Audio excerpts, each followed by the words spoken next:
What is active recall in the Cornell method for studying? Imagine having a secret weapon that makes your study sessions way more effective. Well, that secret is called active recall, and it fits perfectly with the Cornell method.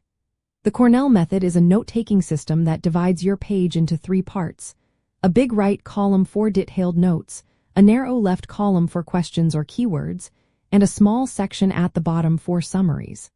Now, active recall is all about testing yourself using these notes. Here's how it works. During class or while reading, you jot down detailed notes in the main right column. Afterward, you create questions or write keywords in the left column that relate to those notes. When you're ready to review, you cover the detailed notes and try to answer the questions from memory. This process makes your brain work harder to retrieve information, which helps you remember it better. Instead of just rereading your notes, you're actively engaging with the material. The bottom section of the page is for summaries. After you've answered the questions, try to write a quick summary of what you've learned, again from memory. This reinforces your understanding and helps connect ideas.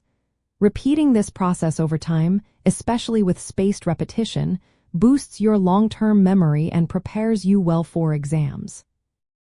Using active recall with the Cornell method turns note-taking into an active learning activity. It pushes you to recall information instead of passively reviewing it. This method makes studying more efficient and keeps your mind engaged. When you generate questions based on your notes, you're practicing retrieval, which is a powerful way to lock information into your memory. Plus, the process of summarizing helps you see the bigger picture and understand concepts more clearly. So, in simple terms, active recall in the Cornell method means creating questions from your notes and then testing yourself without looking at the detailed information.